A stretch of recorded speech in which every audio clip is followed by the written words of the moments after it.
క్రీస్తునందు చేరవచ్చినటువంటి ప్రియులైన దేవుని పిల్లలందరికీ ప్రభు అయిన యేసుక్రీస్తు వారి పేరట నా ప్రత్యేకమైన వందనాలు తెలియజేస్తా ఉన్నా. అలానే ఇంత మంచి సమయాన్ని మనందరికీ అనుగ్రహించిన తండ్రి అయిన దేవునికి ప్రభు అయిన క్రీస్తు వారి పేరట నా కృతజ్ఞత స్తుతులు చెల్లిస్తూ ఉన్నాను. ప్రియులారా, ఈరోజు ఒక ప్రాముఖ్యమైనటువంటి సంగతిని దేవుని గ్రంథంలో నుంచి మనం చూద్దాం.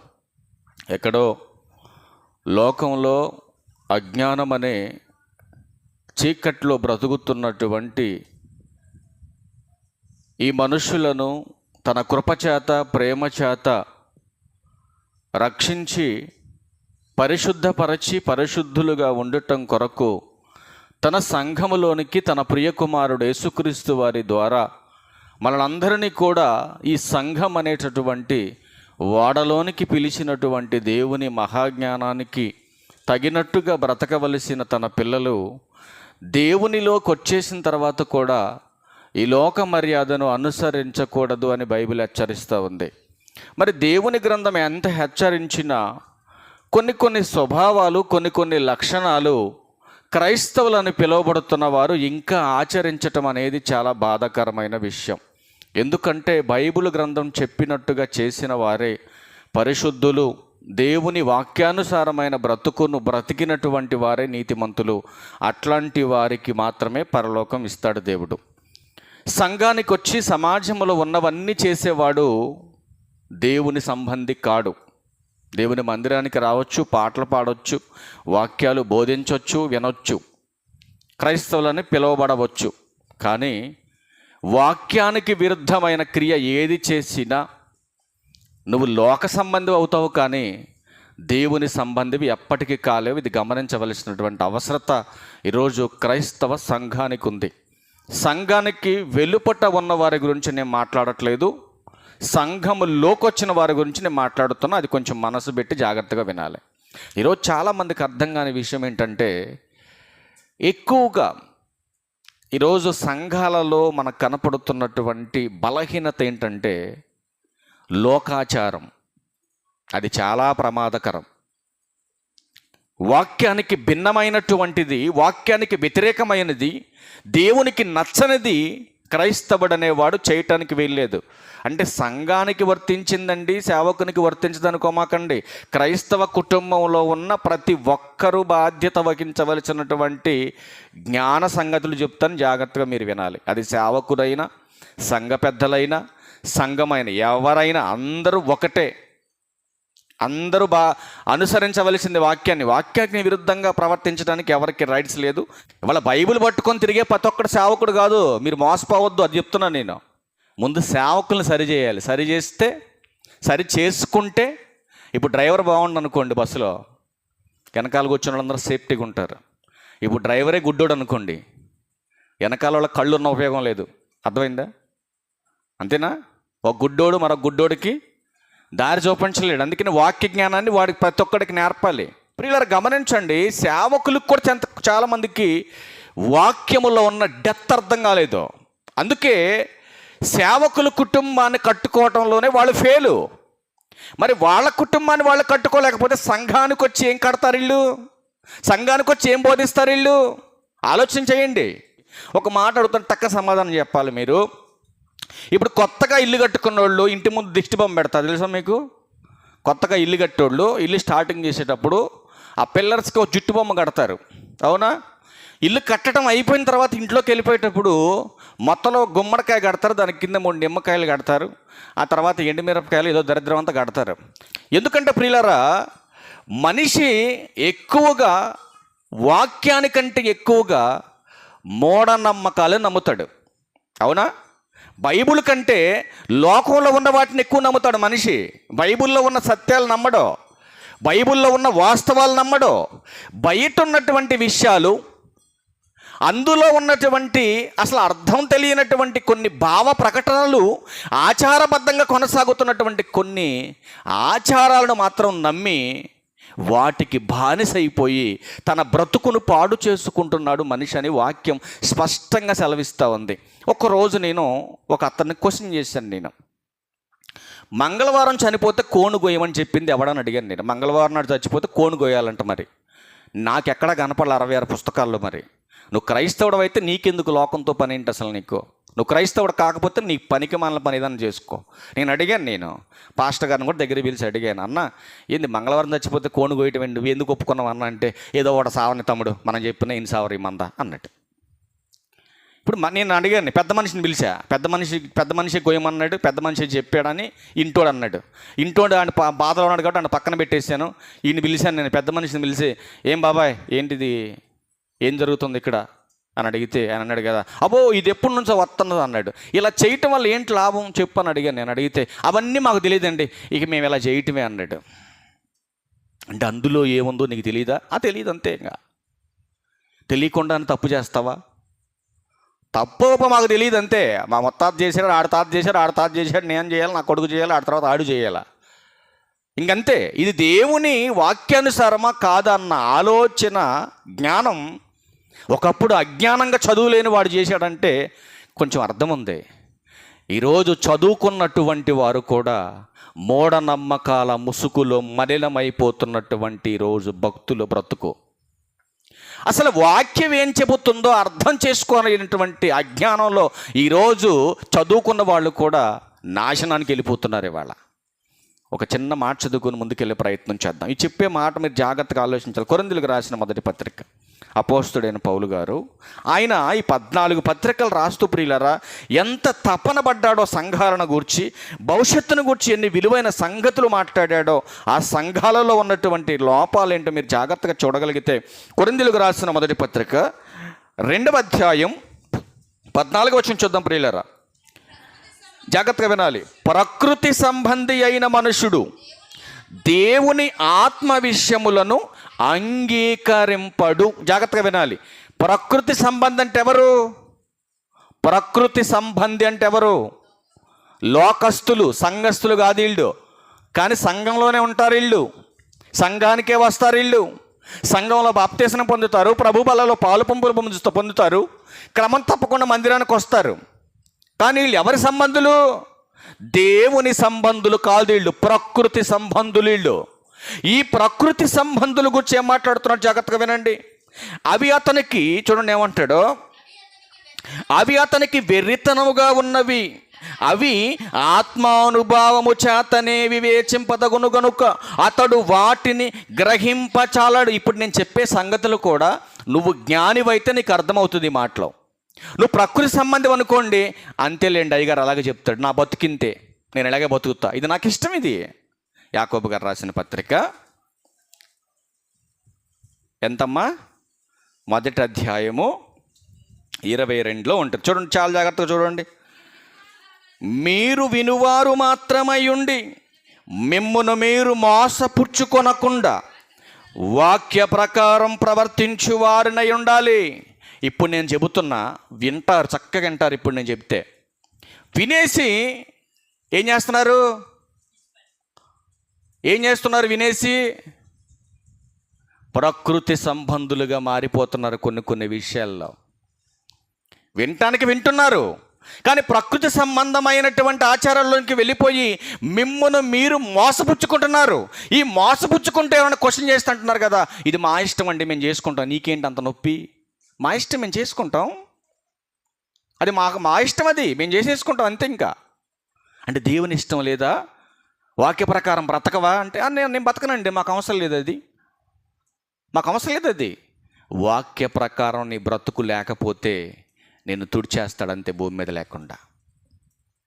ఏమండి, ఏ గడియో ఏ క్షణమో ఏం జరుగుద్దో అసలు ఎంత భయానకరంగా ఉందో తెలుసండి పరిస్థితి ఈరోజు. ఎందుకంటే చిన్న చిన్న విషయాల్లో చంటి బిడ్డ కాసేపు ఏడ్చిండు అనుకోండి మన ఇంట్లో, ఇప్పుడే ఊరెళ్ళి ఇంటికి వచ్చారు తల్లి తండ్రి బిడ్డను తీసుకొని, ఇంటికి వచ్చిన తర్వాత సాయంత్రం అసలు ఎంత జ్వాలబడినా ఎంతమంది ఎత్తుకున్నా ఏడు పాపట్ల. ఎందుకని? రీజన్ ఏంటంటారు? అమ్మా పిల్లోడు ఏడు పాపకపోతే రీజన్ ఏంటి? మనం మాట్లాడుకుంటాం కదా అప్పుడప్పుడు, పిల్లోడు ఏడు పాపట్లేదంటే అర్థం ఏంటి? ఊరిల్లు వచ్చాడు కదా, ఏ గాలో ఆడెంట వచ్చిందని కొంతమంది, మరి కొంతమంది ఏంటి, మరి ఇట్లాంటి అందగాడు మరి ఎక్కడ వెళ్ళిన ఊరిలో దొరకడు, మరి ఇట్లాంటి అందగాడు ఎక్కడా పుట్టుండడు ఏ తల్లికి కూడా. ఈ అందగాన్ని చూసి జనం అంతా ఏం చేశారు? దిష్టి పెట్టారు. కాబట్టి ఇప్పుడు మనం ఏం చేయాలి? బాబుకి దిష్టి తీస్తే ప్రశాంతంగా పడుకుంటాడు అనుకుంటాం మనం. ఇప్పుడు దిష్టి తీయకోకుండా దేవునికి ప్రార్థన చేస్తే సమస్య పోదా? పోయిద్దా? పోయిద్దని తెలిసిన మనం ఏం చేస్తాం తెలుసా అండి? దిష్టి తీస్తాం పిల్లోడికి. అవునా? ఈ దిష్టి అనేది ఎలా తీస్తారు పిల్లోడికి? ఒక ఆవిడేమో వీధిలో తిరిగినటువంటి రోడ్డు మీద మట్టి తీసుకొచ్చి తెస్తుంది ఒక ఆవిడ. ఒక ఆవిడేమో నువ్వు కూరలో వాడే ఉప్పు ఉంటుంది కదా, ఆ ఉప్పు తీసుకొచ్చి తెస్తుంది ఒక ఆవిడ. మరొక ఆవిడేమో ఎడంకాలు చెప్పు. ఈ ఎడంకాలు ఎవడదే అమ్మా? ఏ కుడికాలు చెప్పుతో ఎందుకు తీయకూడదు? ఈ ఎడంకాలు చెప్పుతో తీసుద్ది. మరొక ఆవిడేమో రోజు నీ ఇంటి ముందున్న చెత్త ఉడిచే చీపురు ఉంటుందా, ఆ చీపురు పట్టుకొచ్చి తీస్తుంది ఒక ఆవిడ. మరొక ఆవిడ ఎలా తీస్తుంది తెలుసా అండి? ఇప్పుడు అందరే రేకులు ఇల్లు డాబాలు అయిపోయినాయి కానండి, ఒకప్పుడు తాటాకి ఇల్లు ఉన్నప్పుడు ఈ సూరులో 4 ఆకులు చింప, ఆ సూరులో 4 ఆకులు చింపుకురాను. అప్పుడప్పుడు ఆ పనికిమాలిన షాంపూలు వాడి పీకేసిన జుట్టు ఉంటుంది కదండి, వండల జుట్టు ఆడ దోపు ఉంటుంది, అది కొద్ది తీసుకుంటుంది. ఆ ఇరిగిపోయినటువంటి ఆకులు జింపుద్ది, దించేసి ఆ ఉప్పుగళ్ళు ఎండుమిరపకాయలు తీసుకొస్తుంది. ఒక కంచం పట్టుకొచ్చి ఆ కంచంలో పడేసి తాటాకులతో పాటు ఒక కాగితం మొక్క పడేసి దాన్ని వెలిగించేసి ఒక ప్లేట్లో నీళ్లు పోస్తుంది. నీళ్లు పోసేసి ఈ పిల్లోడు తలకాయ చుట్టూ తిప్పి ఈ పిల్లోడిని దాన్ని దాటిచ్చి ఇది తీసుకుపోయి దాంట్లో బోర్లు ఇచ్చేసిన తర్వాత ఏమవుద్దంటే లోపల ఉన్నటువంటి మంట ఈ ప్లేట్లో ఉన్న నీళ్లు లాగుద్ది పైకి. లాగేసింది. అప్పుడు మనం ఏమనుకుంటాం? అమ్మయ్యా, నీళ్లు పైకి లాగిందంటే పిల్లోడికి ఏం పట్టింది? దిష్టి పట్టింది. కనుక ఇప్పుడు మెల్లమెల్లగా లాక్కున్న నీళ్లు మంటారిపోయి ఏది మాత్రం ఏం చేసుకుంటుంది? లోపల నీళ్ళు పెట్టుకొని ఏమండి మెల్లమెల్లగా తేప కొంచెం నీళ్లు బయటకు వదులుద్ది అది గిన్నె. వదిలేసిన తర్వాత అప్పుడు మనకు అనిపిస్తుంది కదా, అమ్మయ్య పిల్లోడు దిష్టి తగ్గిపోయిందని మనం అనుకుంటాం. అంతేనా? అవునా? ఇదేనా మన జరిగేది, మన కుటుంబాల్లో జరిగేది? ఇప్పుడు నా కాన్సెప్ట్ ఏంటంటే, మనిషికి దిష్టి దోషం ఉందంటారా? మనిషికి ఇంకా మీ భాషలో చెప్పాలంటే దిష్టి తగులుద్దా? అక్కడ చెప్తే అర్థమవుద్ది అనుకుంటా మీకు. వాక్యం భావంతో చెప్తే మీకు అర్థం కాదు. ఏమంటే మనిషికి దిష్టి తగులుతుందా? దిష్టి తగులుతుందా? జాగ్రత్తగా వినాలి మీరు. బైబిల్కి విరుద్ధంగా చేస్తే శిక్ష తప్పదు. చదువుకున్నవాడైనా ఎంత పెద్ద జ్ఞానైనా వాక్య విరుద్ధమైన క్రియలు చేస్తే శిక్ష తప్పదు అంటుంది మా గ్రంథం. అది సేవకులైనా మీరైనా. మనిషికి దిష్టి తగులుతుందా? అసలు కళ్ళిచ్చింది ఎందుకండి మనకి? కళ్ళిచ్చింది ఎందుకు?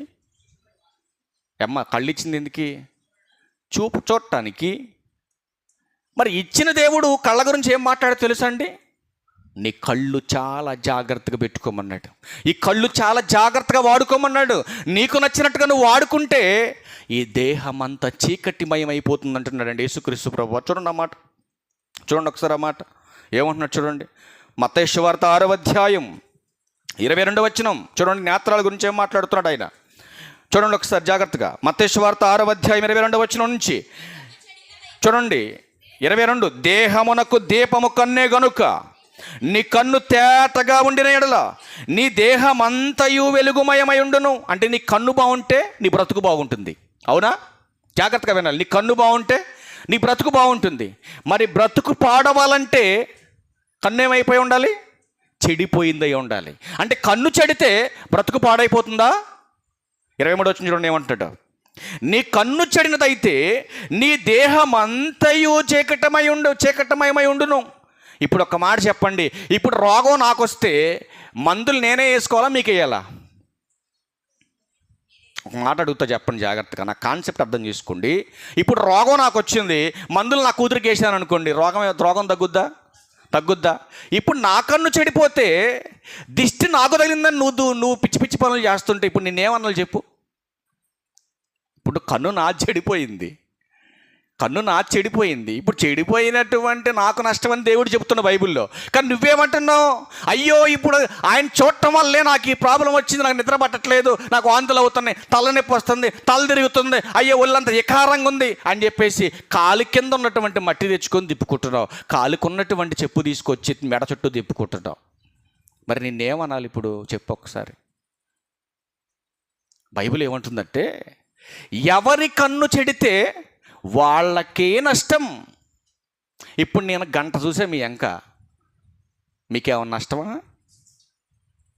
ఎవరికి నష్టం? నాకే నష్టం. ఎలా చూస్తే నష్టం? చూడకూడని వేలో చూస్తే నష్టం. అంతేనా? చూడకూడని వేలో చూస్తే నష్టం. ఇప్పుడు చూపు వలన ఎంత నష్టం ఉందో మనం అర్థం చేసుకోవాలి. మన కాన్సెప్ట్ ఏంటంటే, అసలు మనిషికి దిష్టి తగులుతుందా? అది మన కాన్సెప్ట్. తగులుతుందా? ఎదరున్నోళ్ళు చెప్పాలా. మళ్ళీ పిల్లోడు ఏడుతుండండి, చెప్పు తీసుకురండి, చిపురి గట్ట తీసుకురండి, వాటిని తీసుకొని నిన్ను కొట్టాలి తల్లివిగా. నిన్ను కొడితే ఆడికి పోద్ది రోగం. వాటి గురించి వస్తున్నాం మనం ఇప్పుడు. దిష్టి దోషం ఉందా అంటే బైబిల్ ఏం చెప్పిందో మనం చూడాలి. ఇప్పుడు ఒక ఆవిడ అంటుంది కదా, ఒరే నాన్న, అది ఆ మొత్తం చూసావు, ఆమె వచ్చినప్పుడు నువ్వు ఆ ముందు ఏం తినమాకు, ఆ మొత్తం చూసావు, ఆమె వచ్చినప్పుడు మంచి బట్టలు వేసుకోమాకు. మరి ఎట్ట ఏం వేసుకొని ఉండాలి మరి? ఆమె వచ్చినప్పుడు ఏం తినకూడదంట. ఆమె మనిషేనా? మనిషి. నువ్వు మనిషివేనా? మనిషి. ఆమె తినేది అన్నమేనా? అన్నమే. నువ్వు తినేది అన్నమేనా? అన్నమే. ఆమె బతికేది భూమి మీదేనా? బతికే. మరి నువ్వు బతికేది ఎక్కడే కదా. మరి ఇద్దరు మనుషులు అయినప్పుడు, ఇద్దరు పిలిచేది ఒకే గాలి అయినప్పుడు, మరి ఆమె చూస్తే నీకు అన్నం అరకపోవడం ఏంటి? అంటే రోగం నీలో ఉందా, ఆమెలో ఉందా? నీలోనే ఉంది రోగం. ప్రియులారా, మీరు గమనించండి, యేసుక్రీస్తు ప్రభువారు ఈ దిష్టి దోషాన్ని గురించి చాలా క్లారిటీగా చదవండి ఒకసారి, మళ్ళీ ఒకసారి అన్నమాట 23 వచ్చినని, మత్తయి సువార్త 6:23 చదవండి ఒకసారి. నీ కన్ను చెడినదైతే నీ దేహం అంతయు చీకటమై ఉండును అంటున్నాడు ఆయన. ఇప్పుడు నా కన్ను చెడిపోయిందనుకోండి, నష్టం నాకే కదా, అవునా? నా కన్ను చెడితే నష్టం నాకే. ఇప్పుడు నా కన్ను చెడిపోవటానికి గల రీజన్స్ చూద్దాం ఒకసారి. ఇప్పుడు నా కన్ను చెడిపోయిందైతే నష్టం నాకే వస్తుందని బైబిల్ అంతా ఘోషిస్తుందండి. నా కన్ను చెడిపోతే, నా కన్ను చెడిపోవటానికి మూలాలు ఏంటి కొన్ని మాటలు చూద్దాం. ఇప్పుడు ఏ దృష్టికోణంతో మనం చూస్తే నష్టం ఎవరికి వస్తుందో కూడా కొన్ని మాటలు మనం బైబిల్లో నుంచి చూద్దాం. ఒకసారి మనం చరిత్రలోకి వెళ్ళి చూడగలిగితే, ప్రియులరా, చరిత్రలోకి వెళ్ళి చూడగలిగితే మనం మన తల్లి, ఆది తల్లి అయినటువంటి అమ్మమ్మ గారి దగ్గరికి వెళ్ళి చూడగలిగితే 3వ అధ్యాయము 6వ వచనంలో ప్రాముఖ్యమైనటువంటి సంగతి ఉంది. ఇప్పుడు తండ్రి అయినటువంటి దేవుడు ఏదైనా వనం దగ్గరికి వచ్చాడు. వచ్చేసి స్త్రీ పురుషులు ఇద్దరికి చెబుతున్నాడు, నాయన ఇదిగో ఈ ఫలాన్ని మీరు తినదినమన నిశ్చయముగా మీరు చస్తారు అని చెప్పాడు. చెప్పిన తర్వాత ఇప్పుడు అపవాది వచ్చేసాడు. అపవాది వచ్చేసి ఏం చెప్పాడు? ఇదిగో మీరు తింటే దేవతల వలె ఉంటారని పొగిడాడు ఆమెని. జాగ్రత్తగా వినాలి. ఎవరు చెప్పనప్పుడు మనం చూసింది వేరు. ఎవరైనా మనల్ని పొగిడి మనల్ని హెచ్చించినప్పుడు మనం చూసే చూపు మారిపోద్ది. జాగ్రత్తగా గమనించాలి మీరు. ఇప్పుడు ఎప్పుడైతే రోజు చూస్తున్నటువంటి ఫలాలే దేవుడు చెప్పినప్పుడు కూడా చూశారు దాన్ని, ఇంకా ఆదామ వాళ్ళిద్దరూ, కానీ ముట్టుకోలే. ఎప్పుడైతే ఇక్కడ ఎంటర్ అయిపోయాడో కుటుంబంలోకి, వచ్చినటువంటి అపవాది చెప్పాడు, ఇదిగో ఈ ఫలాలు మీరు తింటే అన్నాడు. ఈ ఫలాలు మీరు తింటే మీరు దేవతల వలె ఉంటారని ఎప్పుడైతే పొగిడాడో, ఎప్పుడైతే హెచ్చింపు స్వభావాన్ని ఇళ్ళలోకి నింపాడో, ఈ నింపినటువంటి తత్వం ఎప్పుడైతే అపవాది మాటలు విన్నటువంటి స్త్రీలో నేత్రాల్లో మార్పు వచ్చేసింది. 6వ వచనం, స్త్రీ ఆ వృక్షం ఆహారమునకు మంచిదియు కన్నులకు అందమైనదియు. ఎలా కనపడుతుంది? కళ్ళకి ఎలా కనపడుతుందండి? అందమైనదిగా కనపడుతుంది. మరి దేవుడు చెప్పాడు ఎలా కనపడింది? దేవుడు చెప్పినప్పుడు సామాన్యంగా కనపడింది వాళ్ళకి. ఎప్పుడైతే మీరు దేవతల వలె ఉంటారని మీ కన్నులు తెరవబడతాయని అపవాది చెప్పాడో, ఆ చెప్పంగానే వెంటనే ఈ మాట మైండ్లో పెట్టుకుంది. ఆ మైండ్లో పెట్టుకొని ఆ ఫలాలంగా చూస్తుంటే ఆ ఫలాలు ఇప్పుడు కనపడుతున్నాయి, రమ్యమైనవి కనపడుతున్నాయి. అంటే ఆకర్షణీయంగా కనపడుతుంది. అంటే లోపల కోరిక నింపేసాడు అపవాది. ఆ కోరికతో ఈ ఫలాలు చూస్తుంది. ఆ ఫలాలు ఎలా కనపడుతున్నాయి అంటే రమ్యమైనవిగా కనపడుతున్నాయి, అందమైనవిగా కనపడుతున్నాయి, వివేకమిచ్చే వాటిగా కనపడుతున్నాయి. అలా కనబడుతున్నటువంటి వాటిలో ఆమె దాని ఫలములలో కొన్ని తీసుకొని తిని తనతో పాటు తన భర్తకు కూడా ఇచ్చేసింది. ఇద్దరు కలిసి తినేశారు. అయిపోయింది అక్కడికి. ఇప్పుడు చూసింది ఎవరు ఫలాలు? అవమ్మ. కోసింది ఎవరు ఫలాలు? అవమ్మ. తిన్నది ఎవరు? వీళ్ళిద్దరే. నష్టం ఎవరికి? ఎవరికి నష్టం? ఫలాలు చూసింది ఎవరు? అవ్వమ్మ. ఇప్పుడు చెట్టుకి నష్టమా అవ్వమ్మకి నష్టమా? ఎవరికి నష్టం? అవ్వమ్మకే నష్టం. 16వ వచనం చూడండి, 16వ వచనం చూడండి జాగ్రత్తగా. ఫలాలు చూసిందామే, కోసుకొని తిన్నదామే, తిన్నటువంటి ఆమెకు చెబుతున్నాడు, చూసినప్పుడు రమ్యంగా కనపడింది, ఇప్పుడు ఎంత భయంకరమైన విపత్తు వచ్చేసింది చూడండి ఆమెకి. ఆయన స్త్రీతో, నీ ప్రయాసమును నీ గర్భవేదనను నేను మిక్కిలి హెచ్చించదను అన్నాడా? ఎందుకు వచ్చింది బాధ? చూసినందుకు వచ్చింది బాధ. ఏమండి, చూసింది దేనినేమో? చెట్టు మీద ఉన్న ఫలాలు. మరి వస్తే ఇస్తే మన భాష ప్రకారం మనం ఆలోచిస్తే మనకి చూస్తేనే కదా దిష్టి తగిలిందని మనం అనుకుంటున్నాం. ఇప్పుడు చెట్టు ఫలాన్ని చూసిందేమా, మరి వస్తే ఇస్తే నష్టం ఎవరికి రావాలి? చెట్టుకు రావాలి. మరి ఇదేంటి అవ్వమ్మ గారికి వచ్చింది అంటే, మనం అనుకున్నది బైబుల్లో చెబుతుంది ఒక్కటి కాదన్నమాట. అంటే లోక జ్ఞానానికి దేవుని జ్ఞానానికి సంబంధం లేదన్నమాట. ఇప్పుడు ఎవరో నన్ను చూస్తే నాకు జుట్టు తగిలిందని నువ్వు అనుకుంటున్నావు, ఎవరో నన్ను చూడటం వల్ల నాకు దిష్టి దోషం వచ్చేసిందని నువ్వు అనుకుంటున్నావు. కానీ బైబిల్ అంటుంది, ఇప్పటి వరకు మనం చూసిన ఈ 3 పాయింట్లో, నీ దేహం పాడవటానికి నీ దృష్టి పాడైతే నీ దేహం పాడైపోతుంది. ఇదిగో నాయన, నీ చూపు వలన నీ కుటుంబానికి శిక్ష వస్తుంది, నీ దేహానికి శిక్ష వస్తుంది, నీ చూపు బాగాలేకపోతే నువ్వే నాశనం అయిపోతావని బైబిల్ అంతా ఘోషిస్తుంది. మరికొన్ని మాటలు మనం ముందుకెళ్ళి చూద్దామా? మరికొన్ని మాటలు చూద్దాం మనం ముందుకెళ్ళి. సమూయేలు మొదటి గ్రంథం 18వ అధ్యాయం. ఇక్కడ ఒక అద్భుతమైనటువంటి మాట మనకు కనపడుతుంది. సమూయేలు మొదటి గ్రంథం 18వ అధ్యాయం 9వ వచనం చూద్దాం ప్రియులారా జాగ్రత్తగా. 9వ వచనాన్ని. కాబట్టి నాట నుండి సౌలు దావీదు మీద విషపు చూపు నిలిపాను. జాగ్రత్తగా వినాలి, విషపు చూపు నిలిపాను. విషపు చూపు అంటే పాము కూరల్లో ఉండే విషం కంటే కూడా ప్రమాదకరమైంది ఈ చూపు. మరి ఈ చూపు వలన కొద్ది నష్టమే కదండి అని అనుకుంటున్నారు చాలామంది. ఏమండి, దావీదు మీద విషపు చూపు నిలిపింది ఎవరు? సౌలు గారు. దావీదు గారి మీద విషపు చూపు నిలిపితే నష్టం కలిగింది ఎవరికి? జాగ్రత్తగా వినాలి మీరు. ఎవరికమ్మా? ఇప్పుడు మీ మీద నేను విషపు చూపు నిలిపాను అనుకోండి, నష్టం ఎవరికి? నాకా మీకా? ఎవరికి నష్టం? ఎవరికి నష్టం? విషపు చూపు కలిగిన నాకే నష్టం, అంతేగాని మీకు నష్టం లేదు. మరొక చూపు చూడండి, మరొక చూపు చూడండి. మరొక అద్భుతమైనటువంటి మాట చెబుతున్నాడు యేసుక్రీస్తు ప్రభువారు. మత్తయి సువార్త అందరికి చెబుతున్న మాట జాగ్రత్తగా వినండి. మత్తయి సువార్త 5వ అధ్యాయం 28వ వచనం 29వ వచనం చూస్తే ప్రాముఖ్యమైనటువంటి సంగతి చెబుతున్నాడు. నేను మీతో చెప్పినది ఏమనగా, ఒక స్త్రీని మోహపు చూపుతో చూచు ప్రతివాడు అన్నట్టు. జాగ్రత్తగా వినాలి. ఏ చూపు ఇది? అక్కడ విషపు చూపు అయితే ఇది మోహపు చూపు. ఇప్పుడు మోహపు చూపుతో కనుక నేను ఎవరినైనా చూస్తే నష్టం నాకా చూసినటువంటి అమ్మాయికా? ఏమ్మా జాగ్రత్తగా వినాలి మీరు. ఇప్పుడు నష్టం ఎవరికి? ఇప్పుడు మోహపు చూపుతో నేను ఎవరికైనా చూశాను అనుకో, నేను చూసిన దానికి నష్టమా నాకు నష్టమా? బైబిల్ ఏం చెప్పింది? ఎవడు మోహపు చూపు చూస్తే వాడికే నష్టం. అవునా? అందుకే అంటున్నాడు ఆయన, ఒక స్త్రీని మోహపు చూపుతో చూసిన వాడికి నష్టం, కానీ ఆ స్త్రీకి నష్టం లేదని బైబిల్ చెప్తోంది. మరొక మాట చూడండి, మరొక మాట చూద్దాం ఒకసారి. సామెతల గ్రంథం 28వ అధ్యాయం, మరొన్ని మాటలు చూసి క్లోజ్ చేద్దాం. సామెతల గ్రంథం 28వ అధ్యాయం 22వ వచనం. సామెతల గ్రంథం చూడండి ఏమంటున్నాడు. 28వ అధ్యాయము 22వ వచనం చదువునానా. ఏ దృష్టిది? చెడు దృష్టి గలవాడు. చూడండి, చెడు దృష్టి గలవాడు ఆస్తి సంపాదింప ఆతురపడును, తనకు దరిద్రత వచ్చునని వానికి తెలియదు. చూసారండి ఏమంటున్నాడు? ఏ దృష్టిది? చెడు దృష్టి. మరి చెడు దృష్టి కలిగిన వాడు వాడికే నష్టం ఉందంటుందా బైబిల్? వాడికే నష్టం ఉందా? మీకు చూపించే ప్రతి రెఫరెన్స్లో ఒక పాయింట్ మీకు రేజ్ చేసి చూపిస్తున్నాను నేను. ఒకటి, సౌలు దావీదు మీద విషపు చూపు నిలిపాడు, నష్టం సౌలుకే వచ్చింది. రెండవది మోహపు చూపు, మోహపు చూపు చూసిన వాడికి నష్టం ఉందని బైబిల్ చెప్పింది. రెండవది చెడు దృష్టి, ఎవరి వైపైనా నువ్వు చెడు దృష్టితో చూస్తే నష్టం కూడా నీకే ఉంటుందంటున్నాడు. ఎలా చెడు దృష్టి? అంతేగాని చెడు దృష్టితో నువ్వు చూడకూడదు. అవునా? చాలామంది మనం ఎక్కువగా ఈ స్వభావం ఎప్పుడు వస్తుందంటే, మనం అవతల వాళ్ళకి లేనప్పుడు మనకు కలిగినప్పుడు మనం గొప్పగా ఉన్నప్పుడు మనకి ఏడుపు ఎదురవుద్ది సహజంగా. ఇట్లాంటి వాటిని చూస్తే ఈ ఏడుపు అంతా బావాలంటే ఇప్పుడు మనం ఏం చేసుకోవాలి? ఇప్పుడు ఇంటికి ఒక బొమ్మ ఎట్టాలి. అక్కడ ఆ బొమ్మ ఎడితే మన మీద ఆడరని మనం అనుకుంటాం, మన పిచ్చి మొగోళం కదా. నువ్వు బొమ్మ పెట్టినా ఏడ్చేవాడు నీ మీద పడి, అవునా కదా? ఇప్పుడు కొత్త ట్రెండ్ వచ్చింది సమాజం, మరి టెక్నాలజీ అప్డేట్ అవుతుంది కదండి. ఇదివరకే మా చిన్న వయసులో గడ్డితో దిష్టి బొమ్మలు చేసి పాతబడినటువంటి షర్ట్లు ప్యాంట్లు తగిలించి పెట్టేవాళ్ళు బొమ్మలు, జిట్టు బొమ్మలు. మా నాన్న కట్టేవాడండి మా చిన్నప్పుడు దిష్టి బొమ్మ కడితే 20 రూపాయలు ఆ రోజుల్లో, లేదా 15 రూపాయలు ఇచ్చి తీసుకుపోయాడు దిష్టి బొమ్మలు. ఎప్పుడు 3-4 బొమ్మలు తయారు చేసి ఆడ పెట్టాడు మా నాన్న దిష్టి బొమ్మలు. ఇప్పుడు లేటెస్ట్ ట్రెండ్ ఏంటి తెలుసండి?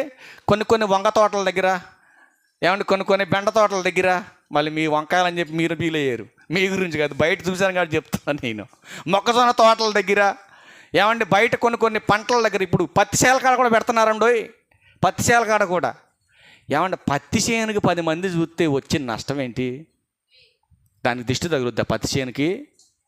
ఏమండి, 10 మంది కూలోళ్ళని తీసుకెళ్తాను, 10 రోజులు 20 కళ్ళు పడుతుంది దాని మీద. మరి వాళ్ళందరూ కళ్ళు మూసి తీసుకు పని చెప్పి దాంట్లో. ఇప్పుడు ఏం బొమ్మలు పెడుతున్నారు తెలుసా అండి? దరిద్రమైన బొమ్మలు అండి అవన్నీ, చూడకూడని బొమ్మలు. అట్లాంటి ఏంటండి అసలు ఎంత భయంకరమైనటువంటి బొమ్మలండి ఈరోజు సమాజంలో పెట్టేది, దిష్టి బొమ్మల పేరున. అసలు దిష్టి తగులుద్దా? బుర్ర ఉంది అసలు నీ క్రైస్తవుడవేనా అసలు నువ్వు? బైబుల్ ఏమో ఎవడు కన్ను చెడిపోతే వాడికి నష్టమని బైబుల్ చెప్తా ఉంటావు. నువ్వంటావు కదా అలా చూపు పడితే మంచిది కాదండి, ఆడ చూపు పడితే మంచిది కాదా? ఆడ చూపు పడితే మంచిది కాకపోయింది నీకు కాదు, వాడి చూపు బాగోకపోతే ఆడికే మంచిది కాదు అని బైబిల్ చెప్తుంది. అంతేనే కాదా? ఒక ఆవిడండి అటు పక్కన వాళ్ళ చూపు ఇటు పక్కన వాళ్ళ మీద పడకూడదని ఎంత ఎత్తు కట్టిందండి నెట్టో, ఎంత ఎత్తు కట్టిందండి. దానికి పోయే కాలం వచ్చి ఎంత ఎత్తు కట్టుకుంది నెట్టో. ఆళ్ళ చూపు పడితే నీకు వచ్చిన లాస్ ఏంటి? ఆళ్ళ చూపు చెడితే వాళ్ళకే నష్టం. అసలు బైబిల్ ఎంత గొప్పదండి, ఎంత మంచి మాటలు చెప్పిందండి బైబిల్. నా చూపు బాగోకపోతే నష్టం వాళ్ళకే, నాకే నష్టం, నీకే నష్టం లేదు. ఓరి నీ ఇల్లు బట్టో, నీ స్థలాన్ని బట్టో, నీ దళ్ళు బట్టో నీ స్థితి మారదు. నీ బ్రతుకు మారాలంటే నీలో దేవుడు చెప్పినటువంటి లక్షణాలు మంచిగా ఉండాలి, అది నువ్వు నేర్చుకోవాలి. దళ్ళు కడితే మారద్దా? ఎవడు చెప్పాడు నీకు? చాలామంది అండి ఇంకా అజ్ఞానం పోదేక అలా బతుకులు మారవేక, ఎంత చెప్పినా మారరేకాళ్ళు, అలా బతుకులు మారవేక. నీ బ్రతుకు మారాలంటే నీ ప్రవర్తన మారాలి. అందుకే ఏమంటున్నాడు ఇక్కడ చూడండి, ఏమంటున్నాడు 22వ వచనం, చెడు దృష్టి గలవాడు ఆస్తి సంపాదించి ఆతురపడతాడు. వాళ్ళ మీద చూసి ఆడవ, వీళ్ళ మీద చూసి ఆడవ. నువ్వు వాళ్ళని చూసి వీళ్ళని చూసి ఏడ్చేవాడు, ఇంక నువ్వు ఎంత సంపాదిస్తే మాత్రం రూపాయి సేవ్ చేస్తావు? బైబిల్ అదే చెప్పింది. మరి చెడు దృష్టి మానుకో, చెడు దృష్టి మానుకొని కష్టపడు, సంపాదించు, అప్పుడు రూపాయి సేవ్ చేస్తావు. 10 రూపాయలు తీసుకొస్తుంటివి, పక్కన బిడ్డ ఎడుతుంటివి, ఇంకెలా బాగుపడతావు నువ్వు? అందుకే మరొక మాట చూడండి, అద్భుతమైన మాట చెప్తున్నాను. 101వ కీర్తన, 101వ కీర్తన. ఇక్కడొక చూపు కనపడద్దు మనకి, చాలా బ్రహ్మాండమైన చూపు అంటారు దీన్ని. చూద్దాం ఒకసారి. 101వ కీర్తన 5వ వచనంలో కిందకు వచ్చేసరికి అంటాడు 2వ లైన్లో, అహంకార దృష్టి గలవారిని, గర్వించిన హృదయం గలవారిని నేను ఇష్టపడతానంటున్నాడు దేవుడు. అహంకారంతో చూస్తూ ఉంటారు కొంతమంది. అహంకారం ఏంటి? అహంకారంతో చూపేంటి తెలుసా మీకు? ఎందుకు చూస్తారు అహంకారంతో? నీకు ఫ్రిడ్జ్ ఉందని అహంకారమా? నీకు ఇల్లు ఉందనా, బండి ఉందనా, 10 మంది పలుకుబడి ఉందనా అనేది ఎవరంటారండి? అహంకారం ఉన్నోళ్ళ, అహంకారం లేనోళ్ళ? అహంకారం కలిగినటువంటి వాళ్ళు మాట్లాడే మాటలు మీ అందరూ తెలుసు అండి. కానీ దేవుడు ఏమన్నాడు తెలుసా? అహంకార దృష్టి కలిగిన వారి దృష్టి తగ్గిపోతుంది అంటున్నాడు బైబిల్లో. తెలుసా మీకు? ఈరోజు చాలామంది కళ్ళు ఎందుకు సరిగ్గా కనపడకుండా పోతున్నాయి రోజు రోజుకి. ఇప్పుడు చెడు దృష్టి మనలో పెట్టుకొని మన నోటికొచ్చినట్టు మాట్లాడిన శిక్ష మనకే పడుతుంది. అందుకే ఏమంటాడు? అహంకార దృష్టి కలిగిన వాడి యొక్క దృష్టి తగ్గించబడుతున్నట్టున్నాడు దేవుడు. చూడండి యెషయా గ్రంథం 5వ అధ్యాయం 15వ వచనం చూడండి. యెషయా గ్రంథం 5వ అధ్యాయం 15వ వచనం. అహంకార దృష్టి కనుక మనలో ఉంటే చివరి లాస్ట్ లైన్లో ఉంటుంది ఆ మాట చూడండి. గనులు తగ్గింపబడుదురు, గర్విష్ఠుల చూపు తగ్గును అన్నాడు. గర్వం కనుక నీలో ఉంటే నీ చూపు తగ్గిపోతుంది. ఇదే సూత్రం నువ్వు గమనించాలి. అందుకనే గర్వాన్ని మనం ఏం చేయాలి? తీసేసుకోవాలి మనలో నుంచి. ఇప్పుడు గర్వం మనలో నుంచి పోతేనే మన చూపు సక్రమం కనపడద్ది. ఇప్పుడు ఫైనల్గా ఒక మాట చూడగలిగితే, ఇప్పుడు దృష్టి లోపం ఉన్నోడికే నష్టం ఉందని బైబిల్ చెప్తుంది. అంతేనా? అంతేనా? ఇప్పుడు నాలో కనుక విషపు చూపు ఉందనుకోండి, నష్టం నాకే ఉంది. ఇప్పుడు మోహపు చూపు ఉందనుకోండి, నష్టం నాకే ఉంది. ఇప్పుడు అహంకార దృష్టి నాకు ఉందనుకోండి, నష్టం నాకే ఉంది. తర్వాత గర్వం కనుక నాలో ఉందనుకోండి, అది కూడా నష్టం నాకే ఉందని మాట్లాడుతుంది. ఏ దృష్టితో లోపం కలిగినటువంటి స్వభావం ఉన్నా ఆ నష్టం మనకే ఉన్నట్టుంది, కానీ ఎదుటోడికి లేదని బైబిల్ క్లారిటీ ఇచ్చేస్తుంది. కొన్ని మాటలు మనం చూద్దాం, సందర్భాన్ని బట్టి చూద్దాం కొన్ని మాటలు. యెషయా గ్రంథం 10వ అధ్యాయం 12వ వచనంలో చూడండి, ఎవరి చూపును బట్టి వాళ్ళకి శిక్షని బైబిల్ క్లారిటీ ఇస్తుంది. యెషయా గ్రంథం 10వ అధ్యాయం 12వ వచనం లాస్ట్ లైన్, అతని కన్నుల అహంకారపు చూపులను బట్టి అతన్ని శిక్షింతును అంటున్నాడు. చూడండి, ఎవరి కంట్లో అయితే లోపం ఉందో శిక్ష వాళ్ళకే పడుతుంది అంటున్నాడు, కానీ వాళ్ళు చూస్తున్నటువంటి చూపు వలన ఎదుటవాడికి నష్టం ఉందని బైబిల్ ఎక్కడ చెప్పలేదు. చెప్పిందా? ఉందని చెప్పింది ఎక్కడైనా? ఇప్పుడు నేను ఏ చూపుతో అయితే నిన్ను చూస్తున్నానో ఆ చూసేటటువంటి చూపు వలన ఎదుటున్న నీకు నష్టం లేదు, చూసేవాడికే నష్టం ఉందని బైబిల్ చెప్తా ఉంది. ఎవరి వలన నష్టం ఉంది? శిక్ష ఎవరేస్తున్నారు? దేవుడే శిక్ష విధిస్తున్నాడు. మరొక మాట చూడండి, ఇదే యెషయా గ్రంథం 33వ అధ్యాయం 15వ వచనం కూడా చూడండి. లాస్ట్ మాట, 33వ అధ్యాయం 15వ వచనం లాస్ట్ మాట చూడండి. లాస్ట్ మాట చూడండి, చెడుతనమును చూడకుండా కన్నులు మూసుకొని వాడు ఉన్నత స్థలమున నివసిస్తాడు. చూసారండి, ఇప్పుడు చెడు కనపడింది అనుకో నీ కళ్ళ ముందు, నువ్వేం చేయాలి? కళ్ళు మూసుకోవాలి. కానీ మనం ఏం చేస్తున్నాం? చెడు కనపడితే కళ్ళు బాగా తెరిచి ఆ చెడు దాని మీద క్లిక్ చేసి మరొక 10 చూస్తున్నాం మనం. అవునా కాదా? అందుకేమన్నాడు? ఉన్నతమైన స్థలములో నువ్వు నివసించాలంటే చెడుతనము నీ ముందు కనబడినప్పుడు నీ కళ్ళు ఏం చేయమన్నాడు ఆయన? మూసుకోమన్నాడు ఆయన. కానీ మూసుకోకుండా తెరిచి గనక మనం చూస్తే నష్టం మనకే అని బైబిల్ చెప్తా ఉంది. మరొక మాట చూడండి, మరొక మాట. ఇట్లాంటి స్వభావం కలిగిన వారి గురించి ప్రభు అంటున్నాడు మత్తయి సువార్త 5వ అధ్యాయం 29వ వచనంలో. చూడండి ఒక మాట, మత్తయి సువార్త 5వ అధ్యాయం 29వ వచనంలో, నీ దృష్టిని బట్టే దేవుడు ఏం చేస్తున్నాడు చూడండి, నీ చూపును బట్టి. చూడండి, నీ కుడి కన్ను నిన్ను అభ్యంతరపరచిన ఎడల దాన్ని పెరికి నీ యొద్ద నుండి పారవేయము. నీ దేహం అంతయు నరకములో పడకుండా నీ అవయవములలో ఒకటి నశించడం నీకు ప్రయోజనకరమవును కదా. ఇప్పుడు నీ కుడి కన్ను నిన్ను అభ్యంతరపరిచింది అనుకోండి, ఇప్పుడు చెడుతనాన్ని చూడొద్దని దేవుడు చెప్పాడు. చెడు నీకు ఎదురుపడినప్పుడు కళ్ళు మూసుకోమని చెప్పాడు. అయినా కూడా నా కళ్ళు ఏంటంటే చెడుని చూసినా కూడా మూసుకోమని చెప్పట్లా. ఒరే నాయన చూడరా, ఎవరు చూడలేదులే, ఏం కదలే, చూడు, పర్లేదులే చూడు అని. ఇప్పుడు నా కన్ను నన్ను అభ్యంతరపరిచింది అనుకోండి, ఇప్పుడు నేను ఏం చేయాలి? ఏం చేయమన్నాడు? తీసేయమన్నాడు. మరి తీసేయమంటే కత్తి తెచ్చి కన్ను తీసేద్దాం బయటికి, అదేనా అక్కడ చెప్పింది ఆయన? మరి ఏం చెప్పాడు అక్కడ? నీ కన్ను నిన్ను అభ్యంతరపరచిన ఎడల ఆయన ఏం చేయమన్నాడు? తీసుకోమన్నాడు. ఇప్పుడు నువ్వు తీయాల్సిందేంటి? ఆ కళ్ళను ప్రేరేపిస్తున్న మనస్సాక్షి ఏదైతే ఉందో ఆ మనస్సాక్షిని నువ్వు మార్చుకోవాలి. అంటే నీలో ఉన్నటువంటి ఆ స్వభావాన్ని మార్చుకోవాలి, అంతే తప్ప కళ్ళు పీకేసుకుంటానని అంటే తీసేసుకో, ఇంకా మంచిది, నీకేం కనపడదు అసలు. నీ స్వభావం మార్చుకున్నప్పుడు నీ కళ్ళు పోవడం బెటరు. అందుకే అంటున్నాడు, 2 కళ్ళు కలిగి నరకానికి వెళ్ళుట కంటే ఒక కన్నుతోనూ నరకానికి వెళ్ళటమే మేలుంటాడు, పరలోకానికి వెళ్ళటమే మేలుంటాడు ఆయన. కానీ మనం ఏం చేస్తున్నాం? మన ప్రవర్తన మనం మార్చుకోం, మన స్థితిని మనం మార్చుకోం. చూసేటటువంటి చూపును బట్టి కూడా నీకు నరకం ఉందని బైబిల్ మాట్లాడుతుంది. అంటే మన చూపు బాగాలేకపోతే ఏమైపోతుంది? మన జీవితం పాడైపోతుంది. అందుకే నీ దేహమునకు దీపము కన్ను కనుక నీ కన్ను తేటగా ఉంటే నీ దేహం అంతా వెలుగుమయమవుతుంది. నీ కన్ను గనక చెడిపోతే నీ దేహమంతా చీకటిమయమైపోతుంది. కనుక నీ కన్ను జాగ్రత్త అంటున్నాడు దేవుడు. ఇప్పుడు చెప్పండి, దృష్టి దోషం ఉందంటారా? ఏమన్నా ఉందా? దిష్టి తగులుతుందా మనిషికి దిష్టి తగులుతుందా? మీరు చెప్పండి. ఈ దిష్టి బొమ్మలు, నిమ్మకాయలు, కొబ్బరికాయలు, ఏమండి, ఇవన్నీ కూడా మనిషి దిష్టి తీసేయగలుగుతాయా? మీరు ఆలోచించండి. అసలు దిష్టే లేదురా బాబు అని దేవుని వాక్యం చెబుతుంటే మరి ఇవన్నీ తీసుకొచ్చి తీస్తానని నువ్వెలా చెప్తున్నావు? నువ్వు ఆలోచించు ఒకసారి. అందుకే ఒక మాట చెబుతున్నాడు, ఎవడి దృష్టిలో లోపం ఉంటే శిక్ష వాడికే పడుతుంది. లాస్ట్ మాట ఇర్మియా గ్రంథం 31వ అధ్యాయం చూడండి, చాలా ప్రాముఖ్యమైన సంగతి చెప్పాడు ఆయన. ఇర్మియా గ్రంథం 31వ అధ్యాయం 30వ వచనం చూడండి ఏమంటున్నాడు ఒకసారి.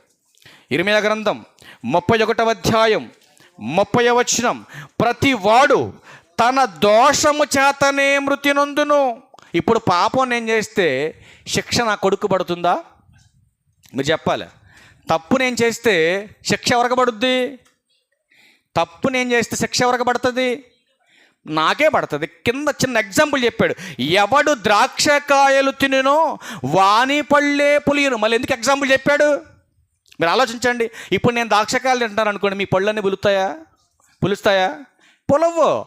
ఎవడి నేత్రాలలో దోషం ఉంటే శిక్ష కూడా వాడికే పడుతుంది తప్ప నీకు ఎట్లాంటి నష్టం కలగదు.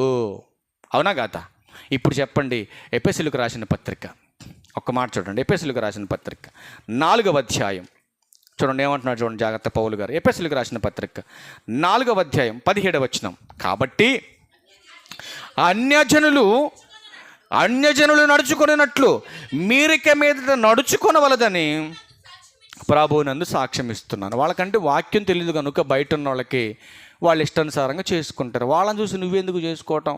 మీరు ఆలోచించండి ఒకసారి. ఒక ఆవిడ రోజు గుమ్మంలో చీపురు గట్ట పెడుతుంది. పెడుతుందండి.